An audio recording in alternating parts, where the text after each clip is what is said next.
दर्शकों नमस्कार। हमारे YouTube मंच पर आपका स्वागत है। दोस्तों, आप जानते हैं कि देश के उपराष्ट्रपति जगदीप धनखड़ हैं।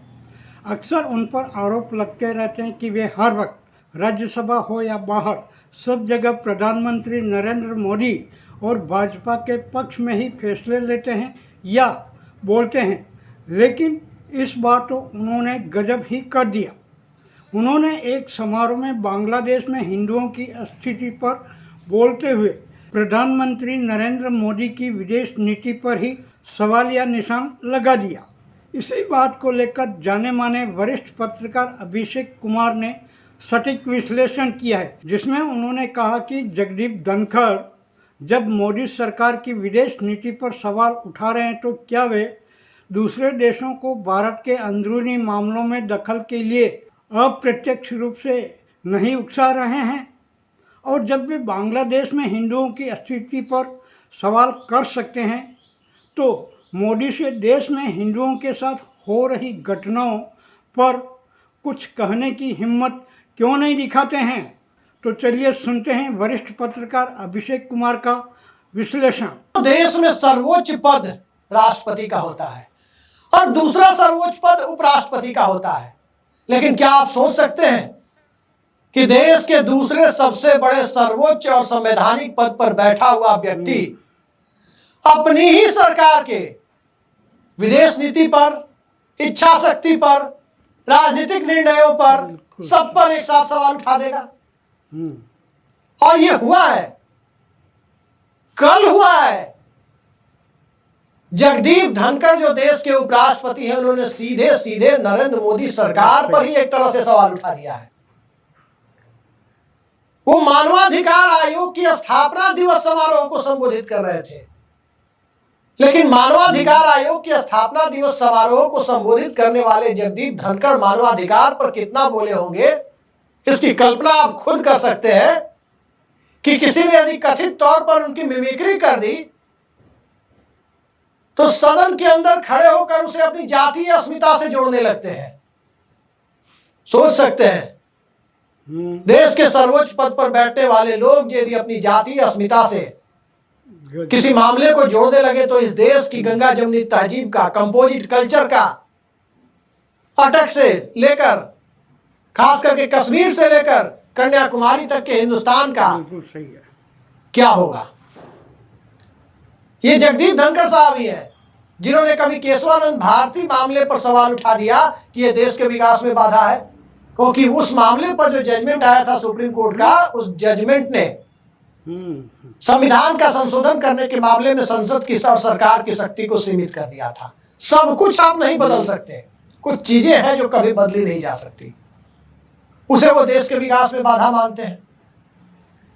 और अब मानवाधिकार के मुद्दे पर वो भारत के मानवाधिकार आयोग की स्थापना दिवस समारोह में गए थे, लेकिन वहां जो बातें उन्होंने कही है उनकी बातों पर यदि गौर किया जाए तो इतना जरूर है कि नरेंद्र मोदी और विदेश मंत्री एस जयशंकर, प्रधानमंत्री और विदेश मंत्री, दोनों अपना सर पकड़ के नोच रहे होंगे, खुद का सर पकड़े होंगे। मानने जैसी है। ये क्या कह गए उपराष्ट्रपति साहब? दरअसल उपराष्ट्रपति ने बांग्लादेश में हिंदुओं की स्थिति पर सवाल उठाते हुए कहा कि मानवाधिकार की बात करने वाले और मानवाधिकार की आवाज बुलंद करने वाले जो लोग हैं उन्हें बांग्लादेश दिखाई नहीं देता। पहली बात तो यह कि वो मानवाधिकार आयोग के स्थापना दिवस समारोह में गए थे, उन्हें मानवाधिकार आयोग की उपलब्धियों की चर्चा करनी चाहिए, भारत में मानवाधिकार की स्थिति पर चर्चा करनी चाहिए, लेकिन वो चर्चा करने लगे बांग्लादेश की। ये बात तो सही। वो हंगर इंडेक्स की चर्चा करने लगे और भूखमरी सूचकांक को प्रतिघात जैसी स्थिति बताया, और यह भी कहा कि सरकार तो 80 करोड़ लोगों को राशन दे रही है। अरे धनखड़ साहब, भूखमरी जैसी स्थिति नहीं होती तो राशन देने की नौबत क्यों आती? लेकिन आप जानते हैं कि सत्ता के शीर्ष पर बैठे हुए लोग आजकल वन साइडेड कम्युनिकेशन में यकीन रखते हैं, और वन साइडेड कम्युनिकेशन, एक तरफा संवाद, यानी उनकी बात आप सुने लेकिन कोई सवाल ना कर सके। यही होता है कि भाषण, राशन और भाषण यही पिलाया जाता है आज के दौर में। लेकिन धनखड़ साहब ने आज जो भाषण पिलाया और उस भाषण से ज्यादा राशन जो दिखाई दे रहा था उसमें, वो राशन नरेंद्र मोदी सरकार को सर झुकाकर देखने के लिए मजबूर कर देगा कि किन्हें उपराष्ट्रपति पद पर बिठाया था, क्या सोच कर बिठाया था, क्या से क्या हो गया है देखते देखते। बांग्लादेश के हिंदुओं पर जब वो सवाल उठा रहे थे तो सबसे पहला सवाल नरेंद्र मोदी सरकार पर उठ रहा था कि आखिर वो और उनके विदेश मंत्री एस जयशंकर क्या कर रहे हैं। नरेंद्र मोदी तो कई बार बांग्लादेश गए, क्या किसी ने उनके मुंह से सुना था? वो तो बंगाल चुनाव के दरमियान, कोरोना की दूसरी लहर के दरमियान भी बांग्लादेश गए, लेकिन क्या किसी ने उनके मुंह से सुना था कि बंगाल में हिंदुओं की क्या स्थिति है? बांग्लादेश में वो बांग्लादेश के हिंदुओं पर सवाल उठा रहे हैं, उनकी दुर्दशा पर, दुर्गा पूजा के दरमियान के किसी मामले पर सवाल उठा रहे हैं। बोलने वाली बात है। नरेंद्र मोदी सरकार के कार्यकाल में ही भारत और बांग्लादेश के सीमा विवाद को सुलझाने वाला संविधान संशोधन बिल पारित हुआ 2014-15 के दौर में, और उस संविधान संशोधन बिल के तहत जितनी जमीन बांग्लादेश को भारत ने अपनी दी, उससे कम जमीन बांग्लादेश से भारत ने ली। तब हिंदुओं पर वहां अत्याचार हो रहा था, वो याद नहीं आया? क्या कह रहे थे धनखड़ साहब? क्या उन्होंने ये बात कहने के पहले सत्ता के शीर्ष पर बैठे हुए अपने नेताओं से बात की? वो किसके ऊपर सवाल उठा रहे हैं? पड़ोसी देश में हिंदुओं की क्या स्थिति है? अरे धनखड़ साहब, आपकी सरकार ने क्या सवाल उठाए? आपके विदेश मंत्री ने संयुक्त राष्ट्र महासभा में भी क्या इस मुद्दे पर सवाल उठाया? आपके प्रधानमंत्री ने, इस देश के प्रधानमंत्री ने, केंद्र सरकार के मुखिया ने न्यूयॉर्क में अभी हाल ही में संयुक्त राष्ट्र महासभा की बैठक हुई, वहां उन्होंने सवाल उठाया। मैंने भी तमाम अखबार पढ़े, द हिंदू और इंडियन एक्सप्रेस तो मैं रोज ही पढ़ता हूं, मुझे कहीं नहीं मिला कि यह सवाल उठाया गया। तो जब उन्होंने यह सवाल नहीं उठाया, इसका सीधा मतलब है कि यह सवाल नरेंद्र मोदी सरकार की विदेश नीति पर धनखड़ साहब ने उठा दिए। सरकार की इच्छा शक्ति पर सवाल उठा दिए, और नरेंद्र मोदी की जो हिंदू हृदय सम्राट की जो छवि कही जाती है, उस पर भी सवाल उठा दिए। ये कौन से हिंदू हृदय सम्राट है? यहां उपराष्ट्रपति को दिख रहा है कि बांग्लादेश में हिंदुओं पर अत्याचार हो रहा है, प्रधानमंत्री और विदेश मंत्री को नहीं दिख रहा है, विदेश सचिव को नहीं दिख रहा है। आखिर ये कौन सी बात कर रहे हैं धनखड़ साहब? हिंदू हृदय सम्राट की छवि की जहां तक बात है, धनखड़ साहब क्या इस बात का जवाब देंगे कि उत्तर प्रदेश के इंस्पेक्टर सुबोध कुमार सिंह क्या हिंदू नहीं थे, जिनकी जान भीड़ ने ले ली थी? क्या सुबोध कुमार सिंह हिंदू थे या नहीं थे? ये जवाब कौन देगा? क्या धनखड़ साहब को याद नहीं रहा? बिल्कुल मानने जैसी बात। मानवाधिकारों की जहां तक बात है, जिस आदिवासी को मध्य प्रदेश में भाजपा शासन में पेशाब पीने पर मजबूर किया गया, जिसके ऊपर भाजपा के कार्यकर्ता पेशाब कर रहे थे, क्या वो हिंदू नहीं था? बीएचयू में जिन लड़कियों के साथ कुछ कथित भाजपा कार्यकर्ताओं ने जिस प्रकार की घटना की, क्या वो लड़कियां हिंदू नहीं थी? वो तो बनारस हिंदू यूनिवर्सिटी में पढ़ रही थी, जिसके नाम में ही हिंदू लगा हुआ है, क्या वो हिंदू नहीं थी? कई सारे सवाल ऐसे उठते हैं, और इन सबसे आगे का सवाल यदि देखा जाए तो इंडियन फॉरेन सर्विस का अधिकारी विकास यादव, क्या वो हिंदू नहीं है? यह भी एक सवाल है। इससे आगे की बात यदि आप करें तो जिस प्रकार से इस देश में ईडी का दुरुपयोग हो रहा है, डायबिटीज से पीड़ित एक मुख्यमंत्री को बिना किसी सबूत के, किसी के आरोप के ऊपर उठाकर जेल में डाल दिया जा रहा है, क्या वो मुख्यमंत्री, चाहे वो झारखंड के मुख्यमंत्री हो या दिल्ली के मुख्यमंत्री हो, क्या वो हिंदू नहीं थे? क्या ईडी मानवाधिकार का उल्लंघन नहीं कर रही? ये सारे सवाल मौजूदा दौर में प्रासंगिक हो गए हैं कि जब हिंदुओं की बात हो रही है, भूखमरी सूचकांक की बात जब उसके ऊपर सवाल उठाते हैं। तब भी धनखड़ साहब उपराष्ट्रपति थे जब झारखंड में एक लड़की भात भात कहते हुए भूख से अपनी जान गंवा दी। एक बच्ची, क्या वो बच्ची हिंदू नहीं थी? सवाल जब हिंदुओं पर उठा रहे हैं तो इस देश में हिंदू या पूरी दुनिया में हिंदू बांग्लादेश में नहीं रहते। भारत में हिंदुओं की स्थिति की क्या गारंटी ले रहे हैं धनखड़ साहब? और बांग्लादेश में सवाल उठाना तो सीधे सीधे नरेंद्र मोदी सरकार की विदेश नीति पर सवाल जब उठ रहे हैं धनखड़ साहब के द्वारा, तो क्या नरेंद्र मोदी इस पर अपनी सफाई देंगे? अब इस मामले के एक दूसरे पहलू को देखिए, और वो दूसरा पहलू दरअसल ये कहता है कि जब बांग्लादेश के हिंदुओं पर धनखड़ साहब सवाल उठा रहे हैं तो क्या वो यूरोप के या अमेरिका के क्रिश्चियन कंट्री को ये न्योता दे रहे हैं कि भारत में अल्पसंख्यकों की स्थिति पर वो सवाल उठाएं?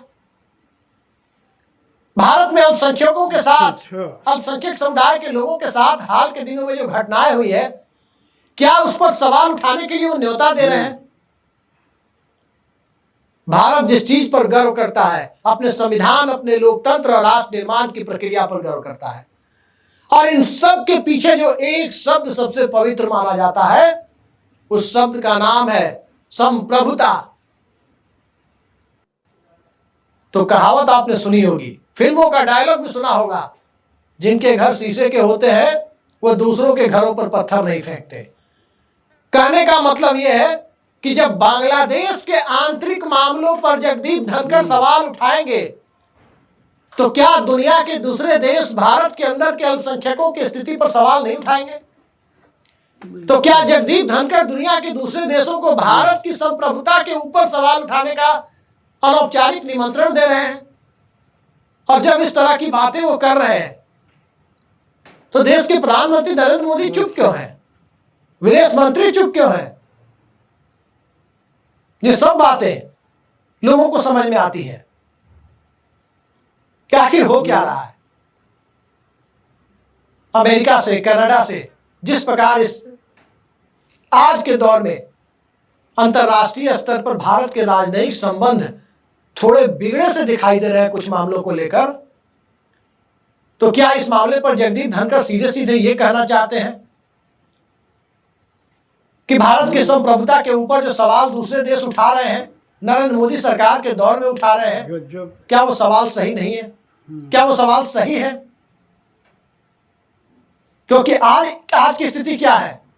कनाडा भारत के अंदर की घटनाओं पर सवाल उठा रहा है, अमेरिका कुछ घटनाओं पर सवाल उठा रहा है, बाहर की कुछ संस्थाएं भी भारत के अंदर अल्पसंख्यकों की, माइनॉरिटी की स्थिति पर सवाल उठा रही है। लेकिन मैंने एक पत्रकार के तौर पर तो जितने उदाहरण आपके सामने दिए, भारत के अंदर के हिंदुओं के उदाहरण दिए, तो क्या वो हिंदू नहीं थे? वो धनखड़ साहब को दिखाई नहीं दिए? बांग्लादेश के बारे में कोई खबर उन्होंने सुन ली, वो उन्हें याद है, उनके प्रधानमंत्री को नहीं याद है, उनके विदेश मंत्री को नहीं याद है, जो सदन में सीट पर बैठ करके उन्हें सभापति महोदय कहकर अपना संबोधन शुरू करते हैं, सदन के गार्जियन के तौर पर बैठते हैं चेयर पर, उन्हें सिर्फ महिला सांसद के, किसी महिला सांसद के सरनेम में पति का नाम जोड़ना जरूरी है। इस बात को लेकर महिला सांसद से बहस करने में ही क्या आनंद आता है? और दूसरा आनंद उन्हें तब मिलता है जब इस देश में नरेंद्र मोदी की सरकार के विदेश नीति के ऊपर सवाल उठाते हैं।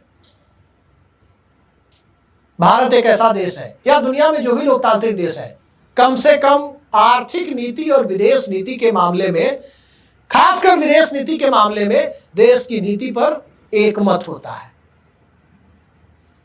सभी लोग इस बात को बोलते हैं। याद कीजिए 2013 का दौर, ये बात तो सही। जब 2013 में पाकिस्तान की तरफ से मनमोहन सिंह को कमजोर प्रधानमंत्री किसी ने कह दिया, तो अपनी चुनावी सभा में गुजरात के मुख्यमंत्री नरेंद्र मोदी ने कहा था कि पाकिस्तान कौन होता है हमारे देश के प्रधानमंत्री को कमजोर करने वाला? मनमोहन सिंह हमारे प्रधानमंत्री है, देश के प्रधानमंत्री है। ये नरेंद्र मोदी के शब्द थे। और जब नरेंद्र मोदी के ऊपर कई सारे मामलों को लेकर सवाल उठे अंतर्राष्ट्रीय स्तर पर। आज भी विदेश नीति को लेकर कई सारे मामलों पर जब सवाल उठ रहे हैं तो इस देश का विपक्ष मजबूती के साथ भारत सरकार की विदेश नीति के साथ खड़ा है। लेकिन उपराष्ट्रपति धनखड़ साहब नहीं खड़े हैं। धनखड़ साहब जब नहीं खड़े हैं तो इसे किस रूप में लिया जाए? धनखड़ साहब की राजनीति के बारे में आपको बता दूं, धनखड़ साहब लोक दल, जनता दल, समाजवादी जनता पार्टी, कांग्रेस और सब जगह से घूम फिर कर भारतीय जनता पार्टी में गए। भारतीय जनता पार्टी में जब गए, राजस्थान का मुख्यमंत्री भी वो बनना चाहते थे 1998 में, सफलता नहीं मिली। केंद्र में चंद्रशेखर सरकार में मंत्री भी बनना चाहते थे, सफलता नहीं मिली। सफलता उन्हें मिली नरेंद्र मोदी के दौर में राज्यपाल और उपराष्ट्रपति पद तक पहुंचने में। और यहां तक जब नरेंद्र मोदी की सरकार ने उन्हें पहुंचा दिया तो कम से कम नैतिकता तो इतनी कहती थी कि नरेंद्र मोदी सरकार की विदेश नीति पर, नरेंद्र मोदी की हिंदू हृदय सम्राट की छवि पर और नरेंद्र मोदी सरकार की इच्छा शक्ति पर सवाल उठाने से उन्हें बचना चाहिए था। और सबसे आगे भारत की संप्रभुता को लेकर ऐसे सवाल नहीं खड़े करने चाहिए, खासकर दूसरे देश की संप्रभुता को लेकर, जिससे कल को कोई देश भारत की संप्रभुता को लेकर सवाल खड़ा करने की स्थिति में आ जाए। एक उंगली दूसरी की तरफ आप उठाओगे तो 4 उंगलियां आपके तरफ भी उठेंगी। ये सारी चीजें लगता है उन्हें पता नहीं थी। खैर, बड़े वकील हैं, जाने माने वकील हैं सुप्रीम कोर्ट के, वकालत अच्छी करते हैं, सरकार की भी वकालत करते हैं। अब कितनी वकालत करेंगे? मानवाधिकार आयोग के सम्मेलन में वो देख लिया आपने, आगे भी बहुत कुछ देखने को मिलेगा। दर्शकों, ये विश्लेषण आपको कैसा लगा कृपया कमेंट्स बॉक्स में लिखकर हमें ज़रूर बताएं। इस वीडियो में इतना ही। जल्दी ही नए वीडियो के साथ आपसे फिर मुलाकात होगी। नमस्कार।